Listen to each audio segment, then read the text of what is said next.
हर हर महादेव नर्मदे हर। बंधुओं, आज एक महत्वपूर्ण विषय पर मैं आपको जानकारी दे रहा हूं कि मां नर्मदा के किनारे हम खड़े हैं। प्रातः का समय है आज और सूर्य को अर्घ और मां को भी अर्घ देने के लिए आए हैं। और यहाँ पर अभी पंचकुंडीय शिव शक्ति यज्ञ चल रहा है। तो मेरे मन में ये बात आई कि अभी नर्मदा प्राकट्य उत्सव है 28 जनवरी को, जिस दिन हमारे यज्ञ की पूर्णाहुति है।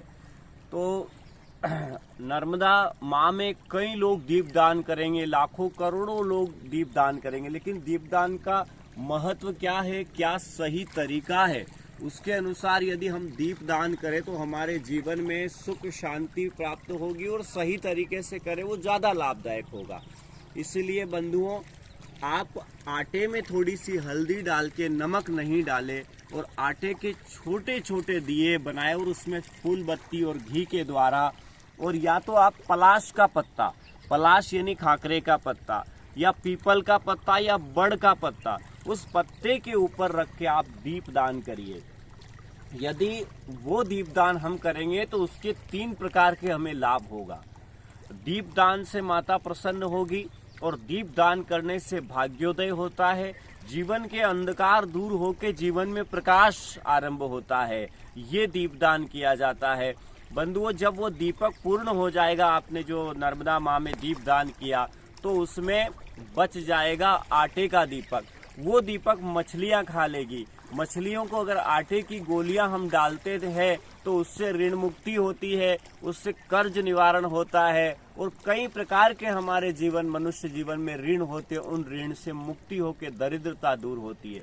बंधुओं, अब हम पत्ते की बात करते हैं कि पंचवल्लभ हमारे शास्त्रों में बताए गए हैं, जिनमें आम का पत्ता, खाकरे का, पलाश का पत्ता, पीपल का पत्ता और बड़ का पत्ता आता है। तो उसी प्रकार आप बड़ का या पीपल का या खाकरे का पत्ता डालते तो इससे आपको पितृदोष दूर होता है। और ये तर्पण के विषय में भी माना जाता है कि यदि इसका पत्ता आपने नदी में बहाया है तो उससे आपका तर्पण हो जाएगा, यानी कि आपको पितृदोष भी दूर होगा और आपके 7 पीढ़ी आगे और 7 पीढ़ी आने वाली और 7 पीढ़ी नाना मामा की भी तर जाएगी।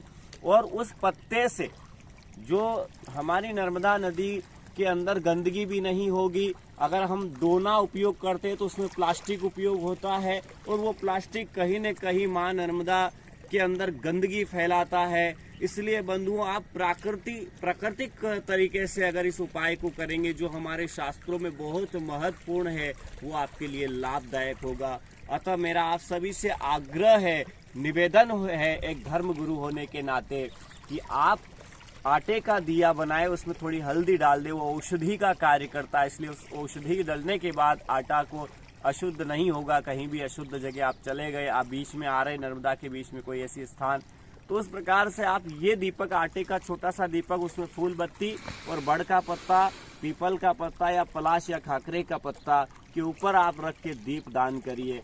ये आपके लिए बहुत लाभदायक होगा और ये शास्त्र पुराणोक्त उपाय है और उसी के आधार पर यह दीपदान करना आपके लिए श्रेष्ठ होगा। हर हर महादेव नर्मदे हर।